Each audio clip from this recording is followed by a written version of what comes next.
It's not an overstatement to say that how do I improve is the most common question that new players have, which makes a lot of sense. In other games like CS or Overwatch, a big part of improvement is just mental, like learning smokes or better crosshair placement. But unlike the games, OSU is much simpler and much more time consuming to learn. Right? There's a certain intangibility to improvement in OSU, an intangibility which can often make actively trying to improve seem impossible, which is why this question is almost always answered with play more. But while I think there's a lot of truth to this, there are also some things that the message misses out on. So let's get into it. Let's start with a misconception. A lot of people seem to think that they need good equipment to play well, and while better equipment can help you by 5 to 10%, comfortability is much more important than almost everything else. Let's just use FG Sky as an example, because by now he's certainly sunk enough time and effort into the game for it to be worthwhile for him to get new equipment. But he doesn't. He obviously has his reasons. But my guess would be that he already has an almost perfect knowledge of his current mouse and how it moves, and how his current keyboard feels, and without that, he'd be a lot worse. And so, he just decided to stick with his current setup. This is cool advice and all, but you've probably heard all of this before. So, let's move on to a much more interesting misconception. The importance of genetics. When trying to find a reason behind their slower than average improvement, a lot of people point to genetics, and especially the concept of gene capping. They feel that their bad genetics are holding them back from improving at a speed like Vaxe or Whitecat. Honestly, it's a really interesting idea, and it's also a hotly debated one. So let's get into some genetic traits which may affect OSU, and see how much they matter. Let's start with reaction time, which can determine how easy or difficult it is to read a certain AR. And it's also one of the factors that's determined the least by genetics, because in a study of over 1,000 participants' reaction time, the highest average reaction time for someone below the age of 40 was 295 milliseconds, which is still technically fast enough to read AR-11. And the average of 215 milliseconds for an 18-year-old would mean that even while playing AR-11, you have almost 100 extra milliseconds to get your cursor to the object. This means that although high AR might be slightly easier for some players, almost everyone can learn it with relative ease. There are a lot of things that similarly follow this trend, like stamina, because although speed can definitely partially be determined by genetics, stamina is just the optimization of this speed. So as long as you can do an 8-note burst at a certain speed with good accuracy, you can almost certainly learn to stream that for 5 or more minutes. It just takes practice.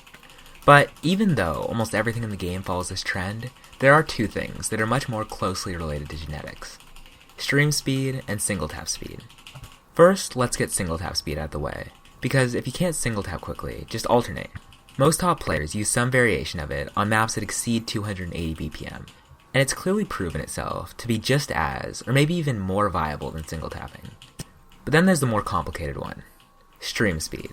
The thing about stream speed is that even with some pretty bad genetics, you can still almost certainly learn 250 BPM bursts and short streams. And then, if for some reason you want to become a high-level speed player with awful genetics, you can just use TapZX, which is just what it sounds like. Use your pen to tap or your mouse to click while also streaming.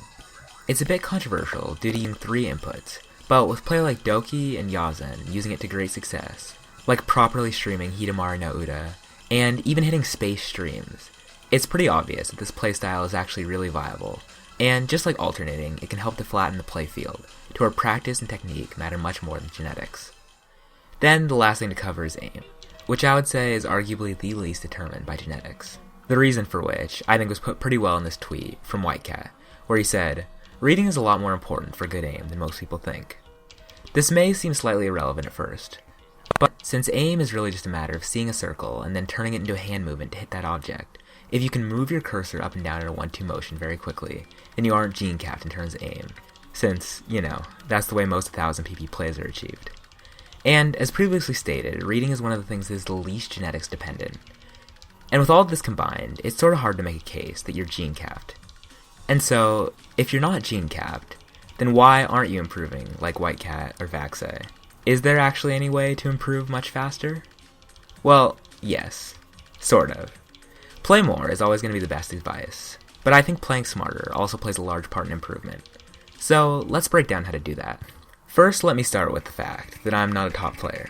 I'm at a fairly average rank with fairly average top plays, but after doing a fair bit of research on what top players have to say about improvement, I've compiled a bunch of things that can help.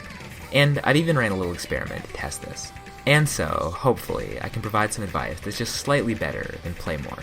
The first and most important thing is playing maps outside of your comfort zone. It's the most common advice outside of Play More, since it's really helpful. As an example, if you can FC 5.8 star maps consistently, move up to 6.2 or 6.3 stars. These maps will seem uncomfortable at first, but they'll quickly become more comfortable. And by the time they're comfortable, 6 star maps will seem easy, and those 5 star maps will be almost too easy. Repeating this cycle and always playing maps around half a star outside of your skill range will make you improve much faster than slowly moving up. But although very helpful, this is pretty general advice, and it's already been said many times. So let's get into some more specific advice about the process of learning new skill sets. At almost every point in OSU, you have to learn a new skill set. When moving up the star rating ladder, or when learning a new mod, it happens pretty much everywhere. And so, using DT as an example, what is the best way to learn a different skill set? First, setting some goals. DT prioritizes fast aim, reading, and tapping, which can all seem fairly daunting at first, but with a few tricks, it can be a lot easier to learn. First, settings, which is something I overlooked for a long time. But going into the NVIDIA control panel, or the AMD equivalent, and turning OSU to high priority and also low latency will make the game feel incredible if you didn't already have it enabled. One other cool thing that I got from this Reddit post was real.exe, which is linked in the description. What it essentially does is it eliminates 10 milliseconds of delay that Windows automatically puts onto all audio, and it makes the audio latency virtually zero. This combined high priority will make the game feel like it almost has negative latency. This can help a lot, but what might even be more useful in the long run is smarter practicing techniques, which I think idkey put pretty well in this clip. Rather than trying to increase your stamina,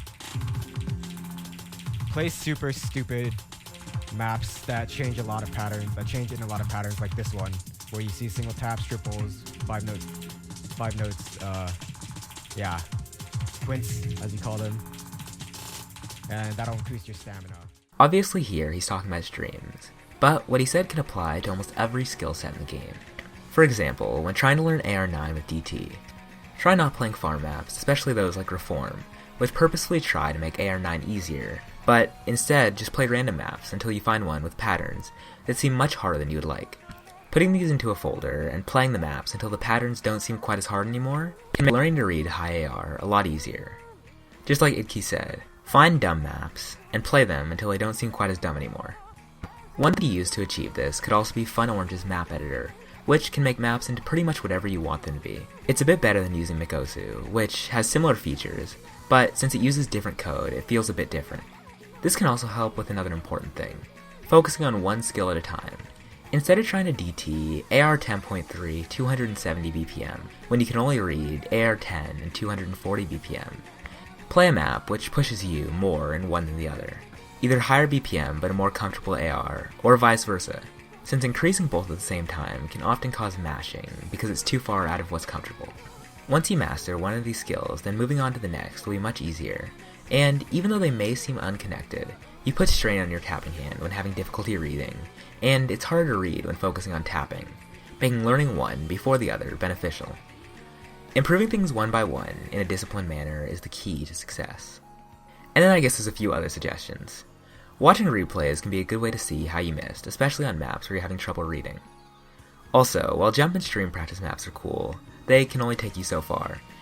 And after a certain point, you'll almost certainly be better off playing ranked maps, which require much better reading and finger control. So use those stream practice maps as benchmark tests. But obviously I'm not just going to make all these claims emptily. So, I ran a little test. First, a bit of backstory. I've played Hard Rock for most of my time playing OSU, but I was sort of tired of that, and what I was especially tired of was slider breaks. I thought maybe without the small circles, I would slider break less, and so I attempted to learn DT.